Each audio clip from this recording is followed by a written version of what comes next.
So that one's done. I need to tidy up.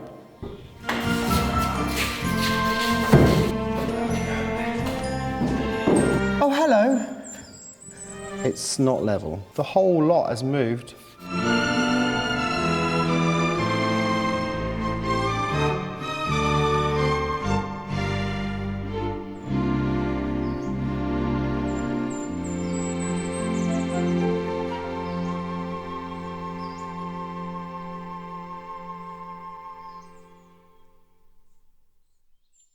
It's day 2 of the window painting, and I've actually completed one, almost completed one. So let's talk about the colour. We do love a nice light oak finish in Chateau. In the cottage, I've done it light. But I thought, for a change, in the basement kitchen, I want it to have an old, like an antique feel. So what we've done is we've actually stained the wood like a chestnut colour and then put a varnish over the top. Obviously, we have to paint the outsides a cream to protect them from the weather, but we can't have the inside cream as well. So how did I differentiate between the front and the back? Well, what I did is, I did a really neat line, can you see that? With paint. So as it opens, you'll see wood, probably to there, and then the outside is painted. Now, I've obviously gone over the line here. That doesn't matter because we've got a double glazed panel, glass panel to going, and beading. So that will come out to flush with that, with the front. So we've got wood on the inside and white on the outside, like that. So there we go. So back and front. There we go. So that one's done. I need to put a little bit more varnish on the wood part, so it's got a bit of a gloss to it. But before I continue varnishing this, obviously there's a lot of dust in here. It's very dirty. There's old bits of plaster, plastic sheets on the floor. It's chaos in here, and I think for peace of mind and to be zen and at one with your job that you need to be doing, you need a nice clean workspace. So I think before I continue any more with these windows, I need to tidy up this mess. So let's do that now.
So just like that, we have a clean and respectable working space, somewhere that I can work without getting stressed out by the chaos that it is down here, or that it was. So now it's great. So what I'm going to do is I'm going to do a few more coats of varnish on the windows. You don't need to see that. That's a long, boring process. So what I'll do is I'll do a bit more work and I'll give you an update later on in the video as to where we've got to.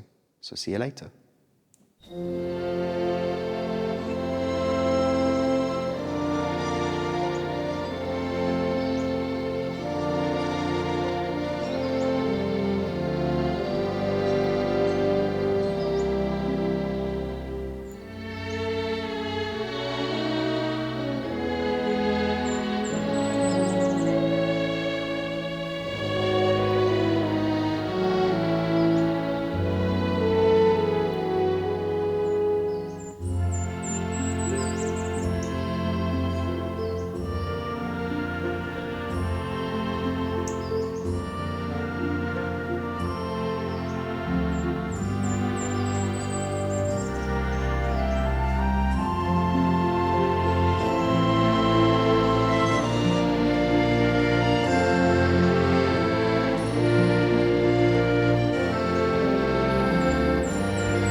Upstairs you've got to go in.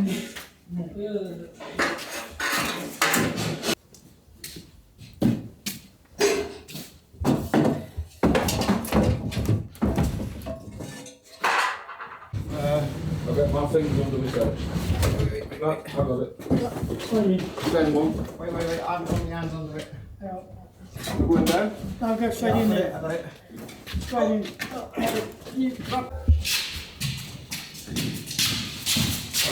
I'm just going to put this here in a minute.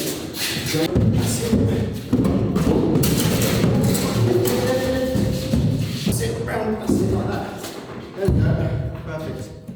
Right. Okay, so we, well, I actually needed to do this for a while, but I haven't had any help. So Rick, Dad, and Yanis have come to help today. So this, well, tell us about this dresser, Dad. Well, 30 years ago, we bought a property in Brittany. We had this made, a carpenter that we knew, made this and the base. And what else was it? He made a big table. Table, wine. A wine rack. Wine rack. A whole lot he made for us. Because the house that you bought it had really high ceilings. Big place. And most sort of dressers that you would buy for a normal house just way too small. That's ridiculous. So they had this made, obviously, for their house. And obviously, when we moved to the Chateau, there was nowhere for it to go. So we always said, eventually, one day, it will go in the basement kitchen. And at the minute, this cupboard here, I can't afford to have the carpenter make the original cupboard. But this dresser is pretty much exactly the right width, and with about that much to spare on either side. It's slightly too short, but we can put some plasterboard over there. So I was thinking the dresser can actually go in this corner, because this cupboard was originally for the staff dining area. It was for all of their plates and cutlery that they would eat off of. So we're going to do the same. We're going to put the dresser here, and all of our plates and things can go on here. And we've got a big table that can go here with about 10 chairs around it. So we need to sort of get them all in today and see if it fits. So should we get the base in? Yep.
Careful when you put your down.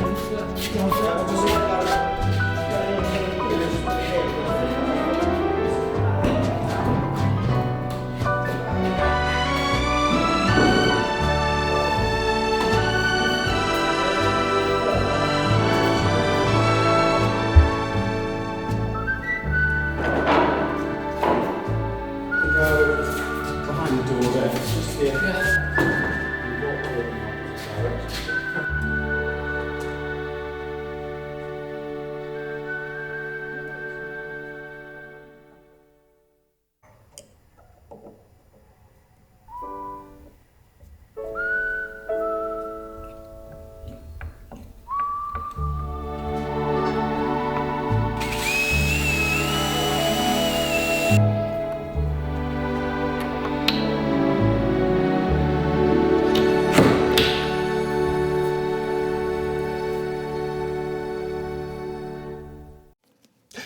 Oh, hello.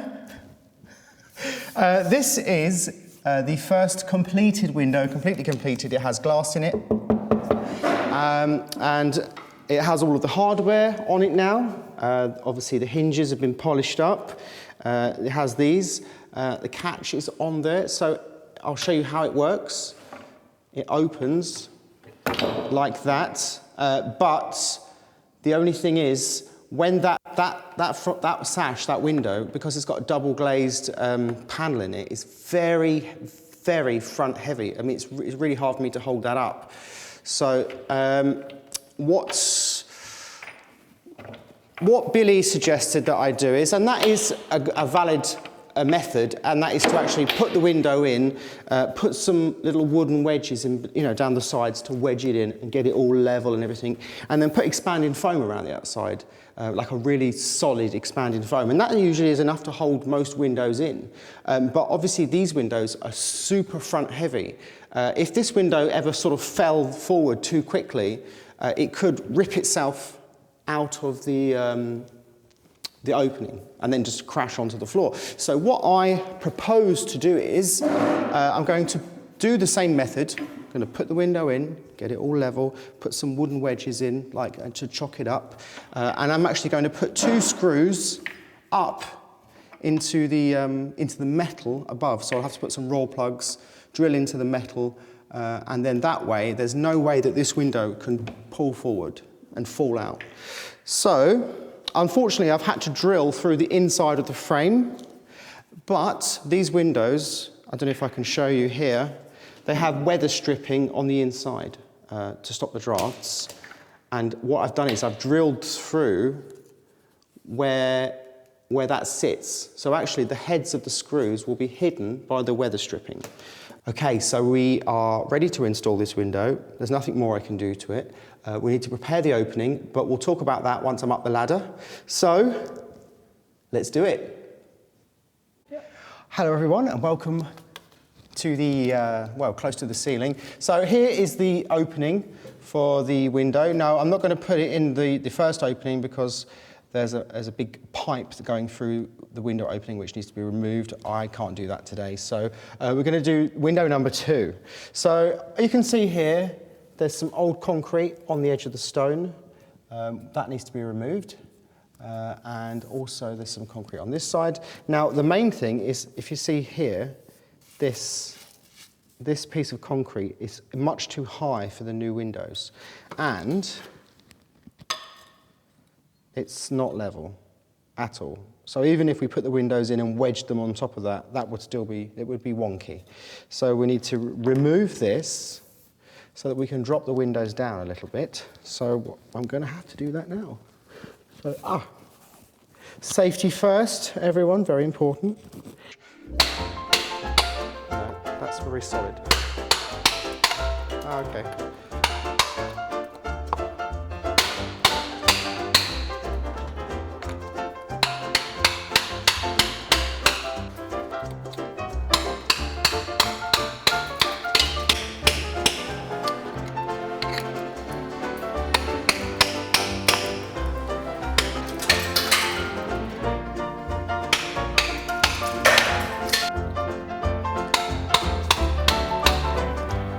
So as our window is going to sit on the original piece of granite lintel that's there, let's do a test and see how good the original masons were who built this place and see if that stone is level.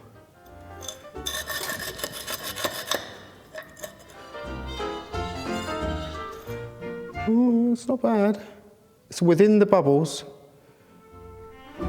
Maybe there's a bit of stuff there. Yeah, maybe that's why. If we get the dirt off, put the level on. That's close enough.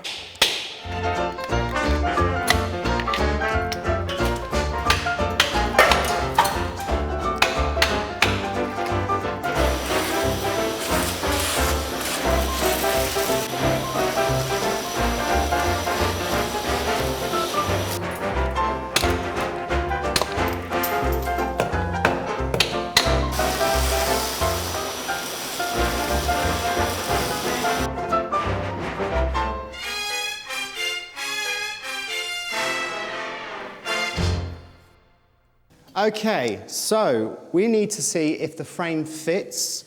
This frame, I know for a fact, is exactly the same size as that one. Obviously, that pair of windows, they become slightly different sizes as the room goes around, but we know this one will, if this one fits, that one will fit. Obviously, that window is very heavy. I don't want to be lifting that up unnecessarily, so we'll use this frame to see if it fits. Here we go. You see, you have this part, you see, this little window sill here, and it's set back from the edge, and the stone should fit in there, you see, but there should be a tiny little gap so that any water can run down the side. And interestingly enough, there's actually, if you look underneath, there's this little groove so that any water that comes down under will run under, will go into that groove, and then that will cause it to drip off instead of actually running under the windows. So it's very well designed. Let's see if it fits. Perfect. Is it level? It's perfect. I mean, it could come up 1 millimeter. Does it matter? 1 millimeter? Not really. Okay, no, it's within the bubbles. So interestingly enough, you can see here, this little piece of metal, there's one here as well. They were the original metal brackets that held the windows in. But if we bring the window out to where it's level, it's way past that line. So the original windows weren't level. Or the whole lot has moved and the original windows had moved with the wall, which is probably more likely. So our one's got to come out, which means I've got to put a little wedge in there. But that's great. And let me check under with my hand. Yes, that's great. So the little drip, the seal overlaps the stone, and then so that any water that comes onto this windowsill will run under, drip onto this granite, which is sloped, which will drain away.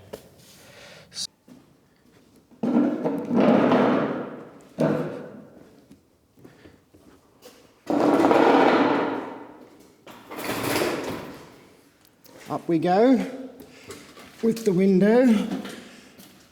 Oh dear.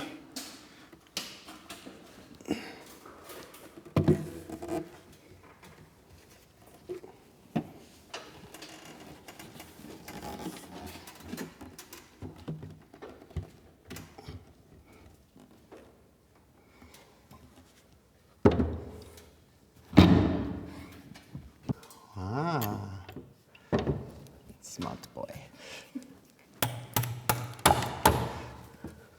Voila.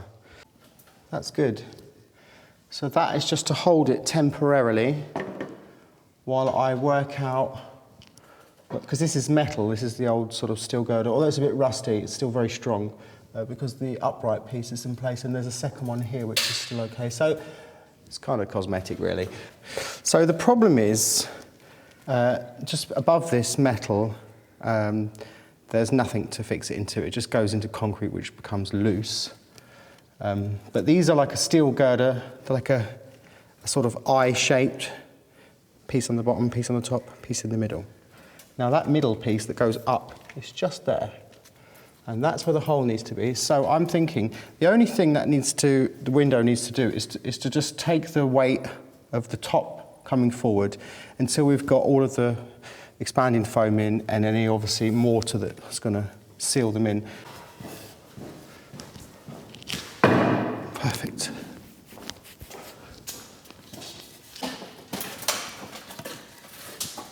I might just go in.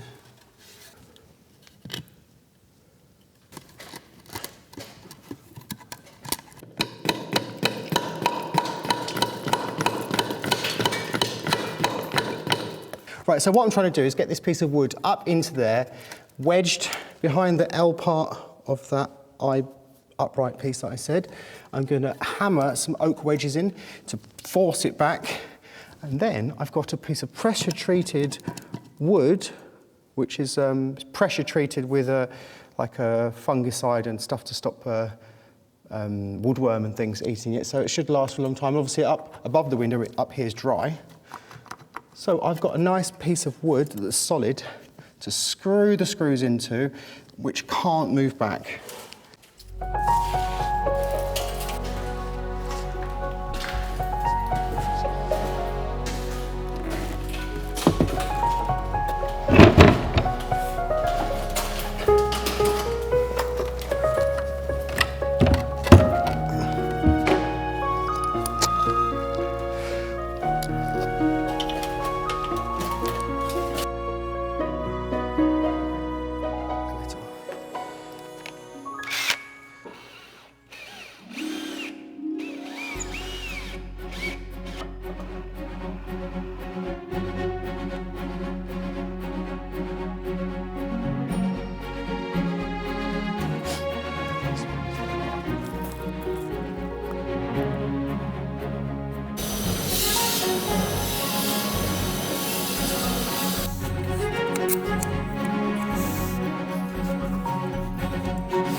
Okay, so that's the first window successfully installed. It wasn't easy, but we've got a technique now. I know how they go in, so the rest of them should be a little bit easier. And actually, as all the windows go around the room, they actually get smaller and smaller, so they'll be easier to put together. So I've got one here, need to put the glass in that, put the hardware all together. That can go in the next few days. So I just want to say thanks for watching, and I'll see you for a very, very exciting video really soon.